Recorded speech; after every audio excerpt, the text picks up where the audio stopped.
Hey bookworms, so today I'm going to do a review of 13 Reasons Why by J. Asher. This was an anonymous request through my Tumblr, which is 56pages.tumblr.com. And I would definitely like to say to whoever it was who requested this, a little heads up would have been great. I ended up being about halfway through this book and kind of realized I would need a tissue box. It's definitely a tear-wrencher. It is a beautiful book, but it is a very sad book at the same time.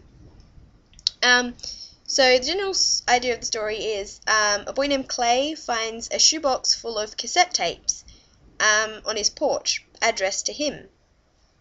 So he takes them out of the box and he plays them, and he realizes that these cassette tapes were recorded by a girl who committed suicide 2 weeks ago from his school that he liked.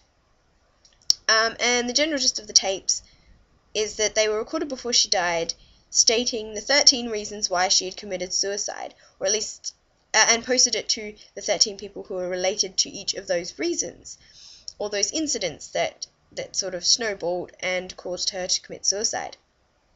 And, like, told from the perspective of Clay, it's actually a beautiful book, and a beautiful, in a very sad way, way of showing how your actions affect people in ways you may not have assumed or predicted. It was definitely an eye-opener in that sense, and it definitely sort of makes you think, well, maybe I should be a nicer person.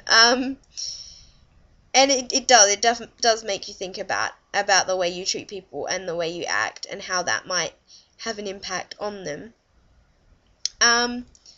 Again, it was quite sad. And some of, like, each incident on its own, I noticed as well, was pretty average. But together, I can see how someone would find that maybe that's just Asher's brilliant writing, but you could sort of feel with Hannah Baker, who was the girl who committed suicide and the girl who made the tapes, why that would impact you enough that you would feel the need to commit suicide. Not saying that I would, or that anyone who reads it would, but you get that sort of perspective that you don't normally get in books like this. Books about suicide usually are quite sad and are written from the perspectives of people who are still alive. And,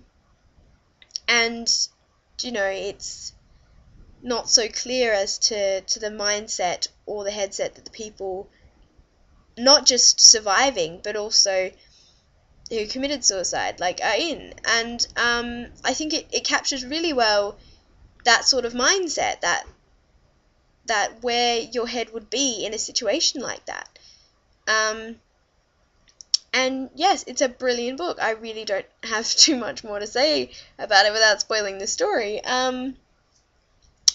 It's one of those books that I recommend that everyone reads. It's one of those books you won't forget. It is an amazing book. It is a tear-wrencher. It does make you cry, I'll admit. It does make you cry. But in a good way, like, it opens your eyes at the same time. It's definitely a great book. Now, I borrowed this from my local library, as you can see.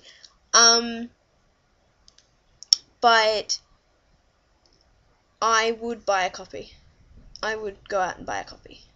I probably actually will after this, go out and buy a copy. It's a really, really good book. It's separated into sections by each cassette tape and the side. For example, cassette 3, side B. And then each of the stories is there, as well as the reactions of Clay. Yeah, I thought it was a brilliant book, and I highly recommend it, and I think that everyone should read this book at least once, because it is actually an amazing eye-opener. So, if you enjoyed this book review, please like, reblog, follow, or subscribe. See ya!